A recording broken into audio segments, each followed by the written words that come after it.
Welcome, Dr. James Beckett, Sports Card Insights. This is an outtake episode. I was on Hobby Hotline with Newman and Corey Donovan, YamWax. We had a wide-ranging conversation. We always have the callers as well as the chats and comments coming. It's a live show, and it goes around. And after an hour and something, sometimes I'll pick off a 10 or 12-minute segment that I think is different from what I've talked about in the past that might be of interest. So thanks, Corey. Thanks, John. And thanks, contributors, listeners, participants. This was the part of the conversation that got into the Ryan Cracknell's research on the explosion in parallels, specifically with Panini, but I think all products over the last 10 years have gotten more complicated. And we'll see how that goes. So listen in to the conversation. Thanks, sponsors, Topps, Panini, Upper Deck, Heritage Auctions, Huggins & Scott Auctions, Mike Stadium Sports Cards, Burbank Sports Cards, ComC.com, and Beckett Media, Beckett Grading, Beckett Authentication. Beckett Media, ComC, Burbank, Mike Stadium Sports Cards, Heritage, Huggins & Scott, all of those benefit in some way from the complexity of the hobby in that it means more SKUs, more opportunity to sell different things. And the card companies, thanks to them, there is increasing complexity. And as I said, the big issue is it's great if there's more cards when there's more collectors. If we start having less collectors, you can't have more cards with less collectors. That's what happened when things slowed up in the early 90s. So let's keep that supply-demand equilibrium good. If you have 10% more collectors, you could have 10% more cards. But if you have 100% more cards and 5% more collectors, that doesn't work. So enough of my soapbox. Thanks, co-hosts. Thanks, everybody. And here is the outtakes from that particular Saturday. Ivan Lovegren and Rob Bertrand do a great job with that show. Thursday's show, Ivan announced that he would be stepping down. He's not leaving the hobby, just has some personal things going on, and he's going to be stepping down from that post. Anyone that knows, he has twin boys, and him and his wife are expect a baby this year. When you do this, you realize, all three of us and a lot of other content creators, it's not as easy as sometimes we make it look. There's a lot of research, and it can be a grind sometimes. So I want to acknowledge Ivan's contributions to that show and the hobby. I just think we need to not make it hard for people to take a break.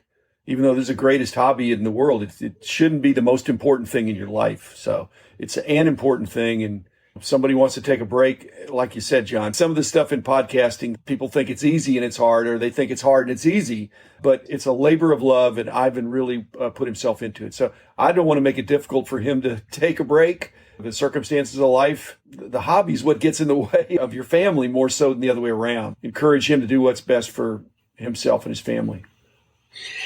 Yeah, no doubt. And he's a smart guy. So whatever he decides to do, it's going to be in the best, like you said, he's a family guy. It's going to be in the best interest of his family. You know, I've always said when the time comes, there's going to be nothing on my headstone that says great podcaster, great collector, great hobby content creator. I hope it says very good husband and father. And that's where the focus needs to be because that's in the long game and the short game. That's what it really needs to be about. The Prism football, parallel and variation. Ryan Cracknell, as always, does a great job at tracking some of the things. He checked historical data for the past couple of years, total number of different cards for Prism football, including parallels. In 2017, it was 8,300. In the next year, 2018, 9,100. The next year, 2019, jumped to 13,400 and change. 2020, 18,754. In 2021, it's almost 24,000. We've seen this number go up. They're just making different type of parallels. We've seen zebras and leopard and tiger, and name your animal refractor skins. But a lot of people are concerned that maybe they're just making a lot more each year. And Prism always is that premium feel, sort of based, wasn't overproduced or the demand outweighed the supply. 2021 Prism football just hit the shelves a few months past the Super Bowl at this point of the previous. This is just a bellwether of the printing of product, pushing back almost a full season cycle beyond the season. What does that mean for the card market? The other topic, of course, is this overprinting and just seeing that steady rise over time since 2012 Prism prints. He's not even looking back that far. And to me, as a collector, that makes me even more interested in some of those early years of Prism. Some concern about the overprinting of Prism, what that means, people getting too excited at launch of these products. We just saw Prism WWE come out at astronomical prices, singles selling for incredibly high prices? Does that have sustainability when we've never really seen wrestling pop right out of the gate like that? And I imagine we're going to see very similar single sales on some of this Prism. And when there's 32 different animal prints of an individual card, how special is each parallel as this count grows and the amount of product on the shelf booms? But at the same time, it shows the demand of whether it's the hobby or the Prism product. This product, it doesn't collect dust there at Target or Walmart. It sells, and then there's a healthy secondary market in the moment. And we'll see where that goes. People do rainbows of their favorite player. They're super collectors, and they have to get that rainbow. It used to be a lot easier. It used to be 5 to 10 different cards potentially, and now it can be a rainbow could be probably 75, 100 cards now, and that's crazy. Even if I was going to attempt to do that, that would be pretty discouraging to know. Even when you knock off 5, I still got 70 more to pick off before this is ever complete. If it's ever going to complete, that's without even factoring the cost of that. Take the cost out, it's a daunting task just on the quantity alone. But Dr. Jim, your thoughts on some of these numbers Brian brought up here? It's a different application of what has happened, I think, my whole hobby lifetime, is that generally the hobby has had an onward march, that there are more cards printed, not necessarily, this is about more different cards, but just the production quantity of Prism each year has increased. That's probably healthy for a hobby. But what the potential criticism is, which didn't happen to Topps in the 50s and the 60s, is that the sets were not more complicated each year. They've just printed a little bit more. That's why older was considered better. With Prism, the same level of Prism card and serial numbering or tiger stripes or whatever, those ratios evolve to where the product is so much more expensive. You think it's the same thing as the year before, but they're making more of it, and there are more different cards, more complexity, and it costs more.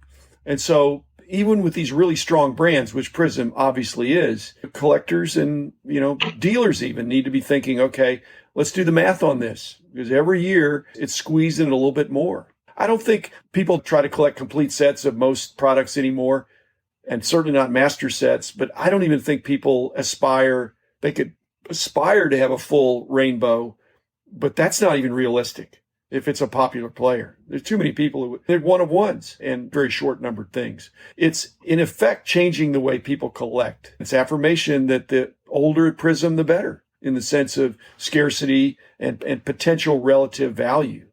I applaud Ryan for putting it out there, because an informed collector can say, you know what, either that's making these current years look overpriced, or the earlier Prism cards. That's the WWE thing. If you get a first Prism card, that's a thing now.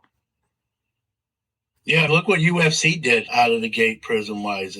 Even the second year product was 4 figures a wax box. We're seeing singles that aren't even rookie cards just bring in crazy money. We see more people go back to some of the earlier Prism releases and try to pick off singles, or just for what they're going for, it might be a better value play. Hey, there's a less of these, and the price doesn't reflect that as much as the overprice of some of the newer current stuff. Might we see people do that? It'll be interesting to see that dynamic. It's not deterministic. Basically, you have greater supply and greater demand for this year's cards.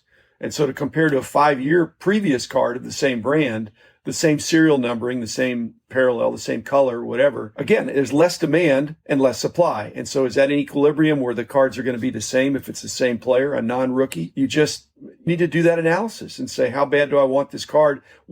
How do I collect? What's the nature of my collection? If I'm a player collector and I don't have it, I'm going to try to get it for a good price.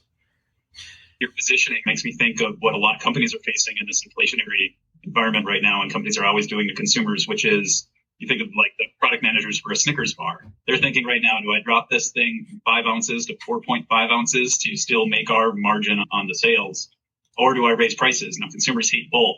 I think they really do, though. When you get that Snickers bar out of the machine, it's a little bit smaller for the same price. And right now, people are paying the same prices or more for not shrunken product, but shrunken scarcity in this case. And it's interesting economics for these companies, but the fact is there's still demand, so they can do it. Well, and there's more chase cards. Ryan it didn't segregate it out, Cracknell, of how many of those 24,000 or 18,000 or 13,000 are numbered to 10 or less or whatever. Because a lot, and some of the animal prints, they don't disclose, I don't think. But of the really tough ones, they're putting more really tough ones in the products.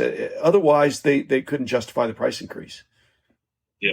And I do love the approach of flipping through dollar boxes, $5, $10 boxes at shows. And when I find a chunky 2012, 2013 Prism card of a good player stars, I never feel bad about picking those up at shows because I just feel good about where those numbers are. People do rainbows of their player. It's to the point now where they're probably not even going to try. It's just, hey, like Yam said, I'm at the show, I'm looking through a box. If I see that card and it's a price, I'll just pick it up and I'll get what I'll get. To get 50 different ones, it's a daunting task. We're just talking about more player collectors now versus set builders. I used to build sets when I was younger and had more room. I have less room and less time, so I don't do sets now.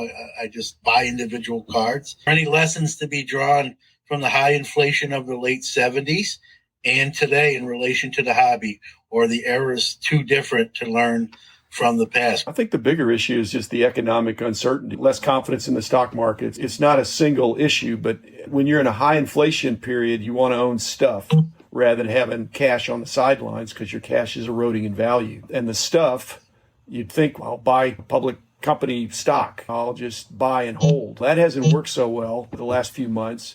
But cards, we know, because we're into it, it depends on what cards. If you got the wrong stuff, it can be going down in value as well. You got to have some knowledge. It's just like you can't say, I'm going to buy some stocks. You need to have some concept or strategy that I'm going to buy blue chips or something. And there's equivalent strategies in sports cards, whether you're going to buy new or vintage or unopened. It's the greatest hobby in the world. It's counter-cyclical. It's also cyclical. It can work either way. Through it all, I think us guys and many of the listeners are going to continue collecting. And whether it's collecting, investing, dealing in that order, we're all secretly or not so secretly pleased if things go up. And if it's an inflationary environment, we'd expect them to go up.